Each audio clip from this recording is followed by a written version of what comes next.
Hello and welcome to coverage here at Grand Prix Omaha. I'm Marshall Sutcliffe in the booth with Reed Duke. We've got Ben Hull on the left-hand side of your team versus Drew Iafrate. How would you say that? Yeah, I liked Iafrate. Yeah. We'll have to ask him what he says. Red-green Pummeler from Ben Hull. This is one of the more kind of flashy, exciting decks in the field, and he's playing against what the red-green energy. Ooh. What happened here? So can you talk to us a little bit about this red-green Pummeler deck, what its game plan is, and how it wins? Well, it's very cool to feature this matchup in particular because these are both red-green beatdown decks featuring, a lot of the obvious cards that you'd expect in a red-green beatdown deck, Voltaic Brawler, Harnessed Lightning, but beyond that, two very different takes on the archetype. Now, Ben Hull has, as you mentioned, Electrostatic Pummeler, so he's looking to set up single big turns where he can kill his opponent from high life total by using, multiple pump spells and doubling or quadrupling the power and toughness of Electrostatic Pummeler. Yeah, taking advantage of how exponential works, right? Yes. It doesn't take too many times of multiplying before the number becomes lethal. Yeah, and on Drew's side of the table, he's much more honest game of Magic, but using single cards with, what I would consider a higher general power level than the combo pieces on Ben's side. I mean, he's got four copies of Glorybringer, Ronas the Indomitable, Blossoming Defense, Heart of Kirin. These are just all great cards that, if any one of them goes unanswered in the right circumstances, it's going to lead to a win.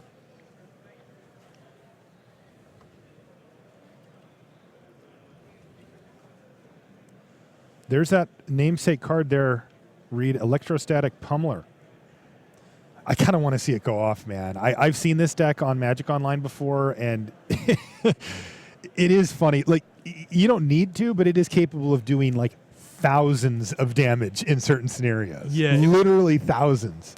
It was fun when Kaladesh first came out and just watching the absurd screenshots on Twitter rolling of people having, 256 Electrostatic Pummelers, things like that. Yeah, and the way it works, right, is that you're taking advantage of the doubling like we were talking about, but you're trying to increase the starting point of that as high as you can and then start doubling, and that's where the numbers just get out of hand. Right, exactly. Otherwise, this deck also just has like a more traditional beatdown plan, right? We see Voltaic Brawler here, for example, that can just be a really efficient 2-drop that can just get in for a bunch of damage. This game in particular, we may get to see Ben Hull, have his fun as it were, because Drew had a bad start. He missed a land drop early in the game, and a red-green beatdown mirror match where one player is effectively 2 turns ahead of the other can go pretty quickly, although we'll see if Drew's able to mount a comeback. So it looks like Drew's going to force the issue here. I can't see what that was. Invigorated Rampage, +4/+0, and importantly, Trample. Yes. And that's actually game. I'm sure the players were like, I don't know exactly how much damage this is, but more than enough to finish Drew off from 15. Yeah, so that made it 5 base power, right? And then he could at least do it twice. Yeah, 9 energy, so double. Actually, 3 times then. Yep. If he wanted. So it would be 5. The first activation would put it to 10, then to 20, then to 40. And it had trample. Yes. That's hard to beat that if you're relying on blocking with creatures. Yeah, Electrostatic Pummeler, everybody. All right, that's going to do it for game number 1. We'll be back right after these messages.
Prix Omaha. Marshall Sutcliffe in the booth with Reed Duke. Ben Hull, by the way, Reed, of note, is our current Rookie of the Year leader at the Pro Tour. I've gotten a chance to, both watch and get to know Ben in person over the course of this year, and I've been impressed. He beat me quite badly in draft at one of the Pro Tours, so he's a player that's got chops in both limited and constructed. But he did top 8 at PT recently. Pro Tour Kaladesh, he was in the top 8 with vehicles, red-white vehicles. One thing that I first noticed about Ben was he had 2 big finishes. I think it was top 8 of Pro Tour Kaladesh and top 8 of Grand Prix Denver shortly after. And both times, he just card for card copied a recent winning deck list. Really? Which I can really appreciate the... I'm not sure if humility is the word I'm looking for, but just the restraint and just the pure good strategy there. Like, it's, if you're a player who doesn't have a huge network and a lot of resources to practice, it's a great idea to just say, like, I'm going to put my deck list in somebody else's hands and I'm going to focus on all the other aspects of the game. I'm going to practice. I'm going to know exactly what I'm doing. I'm going to know how to sideboard. I'm going to know how to draft. And that's what Ben did. And he had great results in, basically back-to-back events. Today he's, as you mentioned, leading the Rookie of the Year race for this year. Oh, that's really smart. Yeah, that is impressive stuff, because it can be so tempting to want to put your own little flourish on the deck and maybe make it worse in the process. Right, and I'm not, of course, trying to diss people that build their own decks. I love to build my own deck. It's one of the most fun things about Magic, but it's just if you're working with limited resources, limited time, and something's got to give, that's a great way to focus your attention where it needs to go. Well, it's just to copy a deck list. If you're working with limited resources, you're probably winning either way. All right, so Brian Braun-Duin on our side table playing against Devin Keopke. And it looks like a Temur Marvel Mirror. And you know what? No, I've had enough of this. Let's go back to the main match. We'll see plenty of this on the weekend. I want to see these red-green decks go at each other because, the card's called Pummeler, and that's what exactly it did in the first game. And I don't want to stay away from this too long because, oh boy, it might happen again, and I don't want to miss it. So in some ways, this is a mirror match where both players are trying to beat down, and the play and the draw is going to matter a lot, and whoever has a good hand is going to be advantaged. However, just looking at the deck lists, I think this is the type of matchup where having the electrostatic pummelers is going to be a big advantage for Ben Hull. He just has that peak power level that Drew's not going to have access to. Yeah. Now, Drew's packing a few removal spells. He's got Harnessed Lightning. He's got a little bit of interaction. But his deck is mostly creatures, and creatures are exactly what you don't want to have when your opponent is comboing off against you with an electrostatic pummeler. Right. It's a good way for Ben to steal a game when he's on the draw. We'll see if he can do that in this game or whether it's going to have to go to game 3.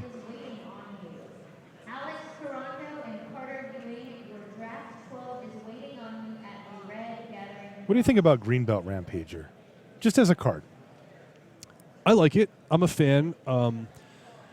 It is good, but not great at just purely beating down. I mean, it's you can get Toolcraft Exemplar on the first turn. You can only get Greenbelt Rampager on the second turn. Mm-hmm. But what's really great about it is its resilience, especially with red being one of the best colors, best and most played colors in Standard, and most of the red removal being damage-based. Having a 4 toughness creature that can come out so quickly is great. I mean, resilience against Sweltering Suns, hard to kill with Harnessed Lightning. Impressive card. Wow, look at these hitters. This is crazy. That's a Lothnu Hellion, and while we were talking, Reed, Drew played Ronus the Indomitable as well, so we're seeing quite a different array of creatures than we're used to seeing here, and this has become a full-on slugfest between these two. It is not going to last long one way or the other as they both seem to just be jamming. Wow, look at this. Here's Heart of Kirin now from Drew as well. A nice combo with Ronus on either side of the coin because Ronus can crew the Heart of Kirin and the Heart of Kirin can turn on Ronus. Oh, that's cool. And this is a nice little trick here that we see as well, right? Drew is playing out a Greenbelt Rampager, and it looks like he's going for a crew there in between, perhaps? No, it didn't do anything. No, actually, that's exactly what did happen. He played the Rampager. Yeah. Before it got bounced, he used it to crew the Heart of Kirin. Yeah. Heart of Kirin, of course, can attack, but it did Right. turn on the Ronas as... it looks like maybe he decided not to attack Yeah, with it. it did happen. We didn't see that wrong. He just didn't use it. Like, the Heart had summoning sickness. He may have forgotten, or he just decided not to ship with the Ronas. Yeah, Ben's life total was incremented there, so either there was some confusion about the Heart having summoning sickness no. or some confusion about the Ronas not tapping to attack. But Yeah, well, we should mention that because I agree. Like, Ben is at 13 now. It feels like he perhaps took 4 last turn. I just want to be clear on exactly what happened during that last turn because, he did do the shake of the I'm attacking with a vigilance creature there, though we can't hear the player, so I don't know what was spoken. But, I mean, that turn was play Heart of Kirin, play a Greenbelt Rampager, and with the ability on the stack, crew my Heart of Kirin. I mean, I saw that part. yeah, it seemed that way. We'll try to clear up exactly. We'll just what ask happened. just to be sure. It can be a little tricky to get every little step down when you can't hear the players. Just want to make sure though, because that is a big deal, right? In these tight games, it's 13 to 12. They can end in a blink, and having getting an additional 4 damage is a big game. Meanwhile, the Ronas threatening effectively an impenetrable blocker. So I'm talking to Rashad right now, but what we saw was that the Heart of Kirin was played and then attacked the same turn it was played. So the way that we saw it, it was still summoning sick and couldn't attack. And we want to make sure that the life totals are reflected accurately since that's not a legal play.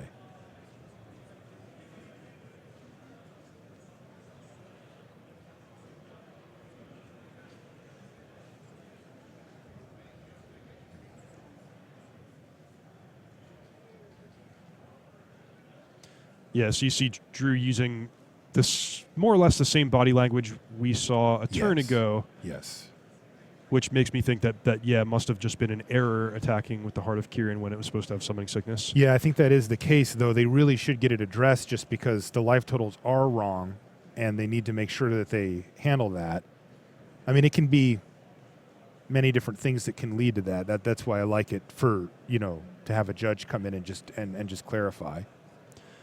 Now, strategy-wise, Drew could be choosing to attack with Ronas each time he makes this play of activating the Heart of Kirin, but having an indestructible blocker in the face of, red and green colors that can't really deal with an indestructible creature and just attackers on the ground, it's giving Drew a big advantage to just leave the Ronas back threatening to block.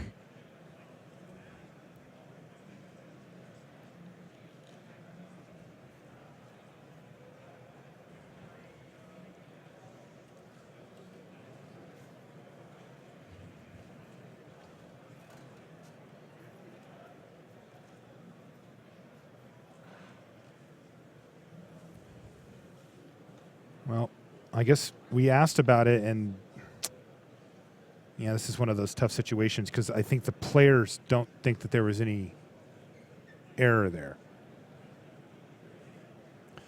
And this is, unfortunately just part of Magic and even tournament Magic that sometimes there is an error that, sort of just is missed by both players and the moment passes. Yeah. So it's a tough break, especially if, Ben did take 4 damage that he shouldn't have and goes back and watches this later, but that, it's happened to me dozens of times. It happens to everybody where it's just like, oh, shoot, I wish I'd caught that at the time. Right. Just something you got to deal with and move on. As they say in the business, Magic is hard, and it is. Also, there's an extra element of playing in the feature match on the camera that makes you think a little bit differently. You get used to it, at some point, but I'll tell you, I'm still nervous every time I'm down there, high pressure situation. Yeah. Especially when people are watching. Right. Yeah. I got to play on the Team Draft Super League last week against John Finkel on camera. Congratulations, by the way. Thanks. But I was don't know if nervous, but it was definitely in my mind, and I wasn't happy with how I played either. So I can certainly relate to some of the issues that pop up when you're kind of in your own head. Once in a while, I'll take my buddy Andy Boswell into draft at John's place in New York City. And Andy once said to me, on the drive home, he's like, Reed, I'm 32 years old. When I play against John, I still feel like a child. We need to come up with a good name for that. There are certain players that have, I don't think intimidating is the right word, but it makes you feel like you're doing everything wrong, or that they always have it, or, and that tends to fade away the more that you play against top level players and you see them make mistakes, or, you kind of get used to it. But there is a very specific quality that certain players have that when you sit across, you just go, I don't have any confidence. I'm just guessing at my plays and hoping it works out while you're sitting there and seeing it all, Yeah, you feel like they're just controlling every aspect of the match. Yeah, and you're just kind of off, following them along. And John is absolutely one of those players.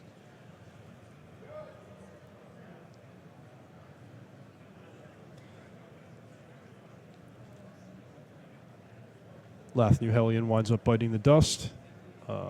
That was a creature that was probably going to not last long between either dying in combat or just deciding not to pay the energy for it. Did it die because Ben didn't pay the energy? Is that how you saw that? It's hard to say. Yeah, because I did see a judge pop in and say, hey, did you miss this maybe? And I my assumption is that was missed.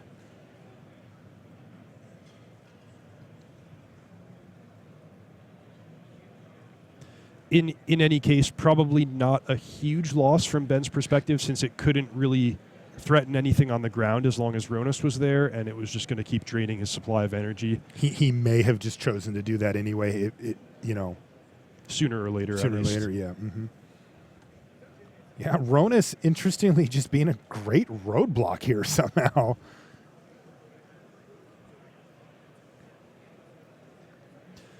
This reminds me a little bit of playing with the old Theros gods. I mean, they're templated largely the same way, but if you played something like a green devotion mirror and one player had an active Nylea, just the gods are indestructible in a matchup that's all about ground creature combat. It's a huge advantage. Absolutely. By the way, Drew's making his big attack here. He's played a Bristling Hydra, used it to activate the Heart of Kirin, and now he's just getting in. Now, definitely a risky move, as Ben could threaten a big attack on the crackback, but it seemed like Drew picked his right spot there and won the game pretty convincingly. All right, well, we're going to get a game 3 here. Hopefully we can make sure that everything's nice and clean here for game 3. Want to see a good match. Yeah. Nice match ender here. That was certainly a better game than the first one where Drew was, the writing was on the wall for missing the second land drop. Ben will get to be on the play for game 3, and we'll see whether it winds up being a normal creature game or one of those electrostatic pummeler beatdowns. Well, we have a pretty cleared off board here between Brian Braun-Duin and Devin Keopke. We've got, well, the dust looks like it's completely settled with some energy for both players, but dun, dun, dun, tireless tracker for Devin, and that is a huge, if you're going to have one permanent left over, that's a really nice one to have. Right. This is exactly the type of game that tireless tracker is built for, the games where neither player draws or neither player can stick a Marvel. It comes up a lot more after sideboarding when both players are likely to have negates, but if everyone's focusing their resources on the battle over Aetherworks Marvel, something like tireless tracker that slips through the cracks is definitely going to win the game. Oh, but here comes Marvel with 6 energy ready to go from Brian. Oh, and it resolves. Holy smokes, here we go. He can't get these cards into his hand quickly enough. Well, no Ulamog. Dissenter's Deliverance he has pulled to the front. Nothing looks too particularly good here, does it? Yeah, you can't even cycle that. No. Yeah, you can't cycle the sensor either, so it looks like he's choosing between... Attune with Ether? Is that? It's the best he can do.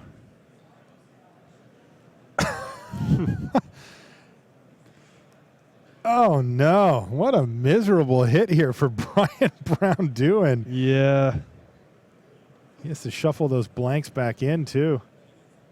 Goodness sakes. God, what a swingy card. You can hit Ulamog and effectively win the game on the spot, or you can hit Tune with Ether and turn that into a land and 2 energy. Well, the good news is opposites. He's not dead next turn, and he still has the Marvel in play. So depending on what Devin's end of turn plays and what he does on his own turn, Brian might have another shot at it. I've had fun, by the way, watching Brian play and comment on his games over the last couple of weeks. We both played at Grand Prix Montreal. I wound up sitting next to him a few times, but he was playing same deck, Temur Marvel. And at the end of the tournament, he said, my deck was awesome. I loved everything about it, except I didn't draw Marvel very much, and so I didn't do well. But he also... That is a bummer. Interestingly said that he quite enjoys playing the Marvel mirror. You can see that he's brought in Dispel out of his sideboard, and he just snapped off a Glimmer of Genius. That's pretty cool. Okay, first match is up. Let's head back over. Again, we really don't want to miss many turns here for this. We'll get those life totals reset. But this is the match that can end very, very quickly, and these are two decks that we don't see that often. So let's focus over here. And there we go, Voltaic Brawler from Drew.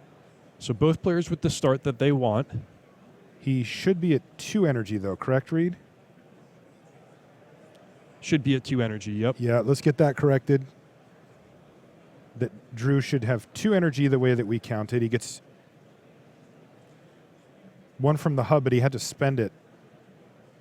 And then he gets 2 from the Brawler.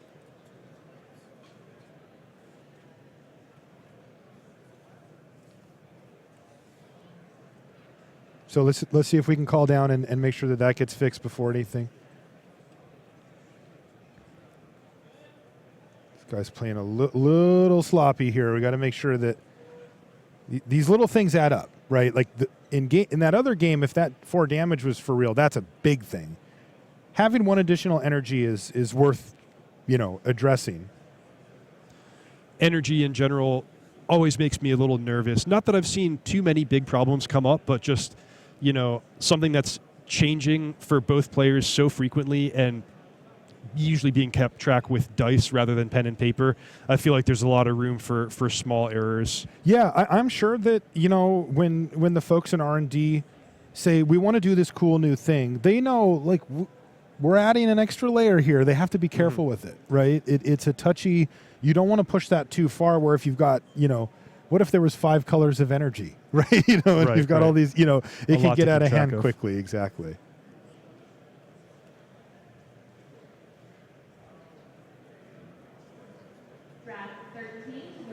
And, I mean, we know that the difference between 8 and 9 energy on Ben Hull's side of the table with Electrostatic Pummeler, that could be, 100 or 200 damage, that 1 point of energy, if it means an extra double.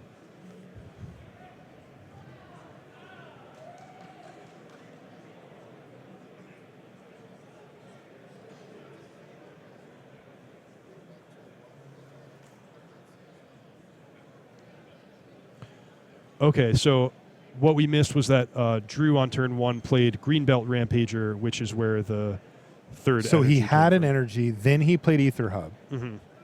That put him to 2. He tapped the Ether Hub, which put him to 1, and then he got 2 from the Brawler to 3. Right. Exactly. Okay, good. I feel better. I actually had been wondering because when we tuned into the game, I saw him with the Forest tapped, but no attune with Ether in the graveyard. But the Greenbelt Rampager makes perfect sense. I feel better. I feel relieved now, Starting to get a little stressed out there. In the meantime, Ronus is back. Oh, and this is a great combo. Look Ronus at this. Bristling Hydra. an effectively unkillable creature that's going to keep Ronus turned on.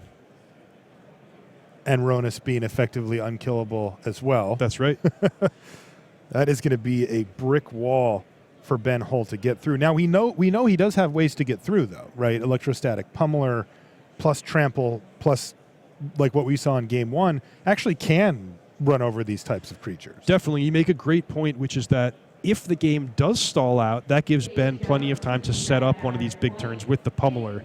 So while he might not want to get into a race situation with the Ronus, if he can put enough creatures into play that Drew has to sit back and defend, that gives Ben this extra time that he might need to set up his alternative angle of attack.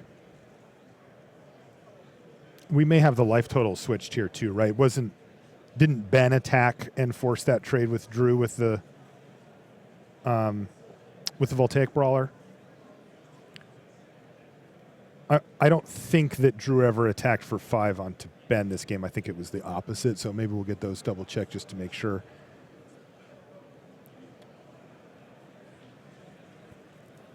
I think they're switched. Just double check for me, Rashad, if you would. I think that Ben was the one who attacked Drew, if I remember correctly. Though, wow, the way that Drew's building out this board, those I'll tell you what, those life totals aren't going to stay that way for long. I gotta say, I'm quite impressed by Drew's deck here. Look at this thing. In particular, just how it makes excellent use of the card Ronus. Combining that with Bristling Hydra or with Long Tusk Cub, like sometimes these creatures just get out of control, and giving them trample, not to mention just having an undercosted indestructible threat of your own. This is a cool deck, and just, red-green beatdown is as old as the game of Magic, and you can't really go too wrong when this is your strategy. Is he going to be able to start attacking at some point? He seems to be content to just build up a wall, but now that he's got all these backup creatures, yeah, he's going to send in a Ronus here, Reed. So what Ben can do is he can make a 6-power Bristling Hydra on defense, but that would cost him his most of his remaining energy reserve.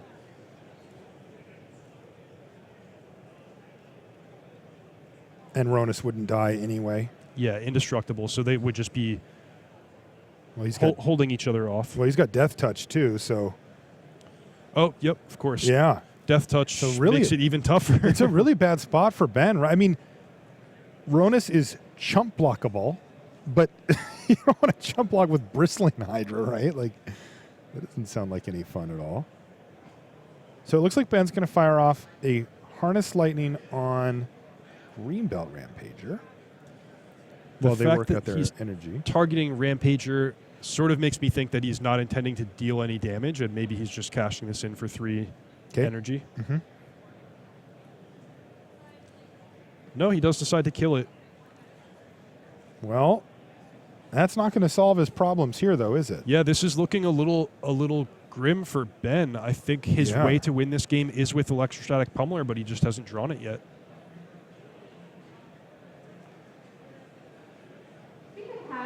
That was cycling of Sheltered Thicket. By the way, Ben Hull, I mentioned earlier, is our current Rookie of the Year leader, and you're allowed 6 Grand Prix slots, so your top 6 GP finishes. He has actually filled out all of those. He doesn't have any zeros, but his last 3 are just 1-pointers, so he is looking to try to make up some ground there and to try to extend his lead for Rookie of the Year going into this last stage of the season where, it's a big deal, right? I mean, you only get 1 shot to get Rookie of the Year in your career, and Ben is looking to try to seize the day and finish strong going into that last PT and try to pick up some pro points here in Omaha. Yep.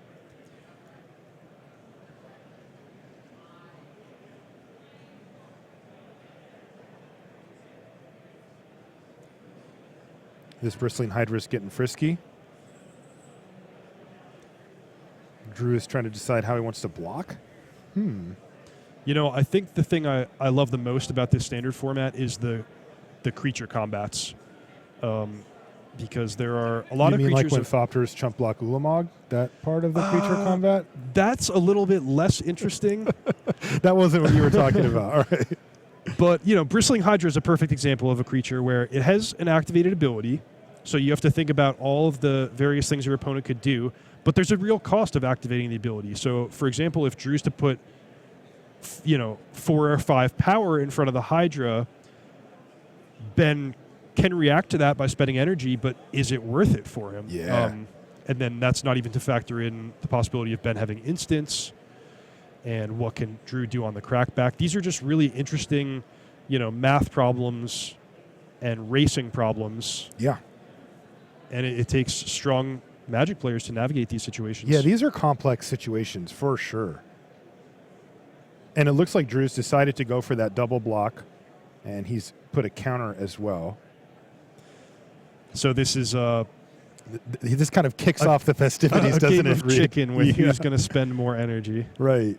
Because as it stood, only the Long Tusk Cub would have died in that scenario. But, wow, Drew actually has Harness Lightning in response, forcing Ben to either cast some type of pump spell to keep Bristling Hydra alive, or forcing him to use his last 3 energy to re-give it hexproof. Remember that first ability still on the stack. And Ben says, okay, you made me do it, I'm going to do it. So that fizzles the Harness Lightning, and if neither player has an instant here, it looks like all the creatures are going to trade. Well, I have to say that wasn't super bad for Ben Hull, was it? He traded 1 creature plus all of his energy for effectively 3 cards from Drew. Yeah, just looking at the trade in itself, it was quite favorable for Ben. Problem is, he's still left on an unfavorable board position. Yes, that wasn't going to something happen. That wasn't going to change, was it? No matter how favorable.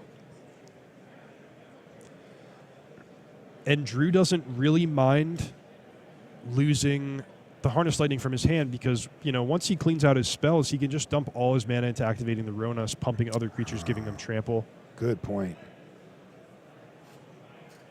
Ben's going to cycle a land there on end step.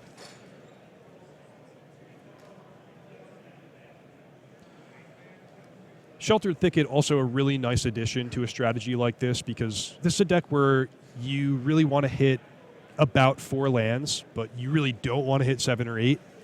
So having a dual land, it fixes your colors, lets you put an extra half land or land in your deck while not having the risk of flooding out. It's just really nice for the consistency of a beatdown strategy. Ben's going to keep on chipping away here. He's doing what he can. Long Tusk Cub is going to jump in the way, but Ronas the Indomitable is going to target it, giving it +2/+0. Yeah, really nice play here. You don't tend to think of that ability being helpful on defense. No, you really don't. Speaking of defense, there's Blossoming defense from Ben Hull. But Drew actually stopped him. Oh, because he's got another Harness Lightning read. Goodness sakes, he just kind of has it all here, doesn't he? Ben's Blossoming defense gets countered there as the no more target, so that did not work out well for Ben at all. But Drew with another copy of Harness Lightning, kind of out of nowhere there. Yeah, I guess in retrospect, it might have been possible to sniff that out based on, number one, how he used his other Harness Lightning the previous turn to not such great effect. And also, he would have played out a land if he had it for Ronas's ability. Didn't do so. But from Ben's perspective, his hand is sort of forced here because if he doesn't do anything, he's just going to be bled to death by Ronas, either killing off his creatures or taking big chunks out of his life total. Reed, what in the world is Manglehorn doing on the battlefield here? Well, Drew does have Heart of Kirin in his deck, which we saw do good work in Game 2. I think he brought it in for that. Yeah, but in that game, it was just, all it could really do is chump block Ronas, and Ben eventually is forced to just concede to the 3-mana god. Yeah, that draw from Drew was, wow, what a beating. And Ronas the Indomitable, MVP of that match for sure. I mean, we saw the big splashiness in the first game from the electrostatic pummeler, but it really was Ronas games 2 and 3 from Drew that got the job done. That's going to do it for round 5 live coverage, but we'll be back after these messages.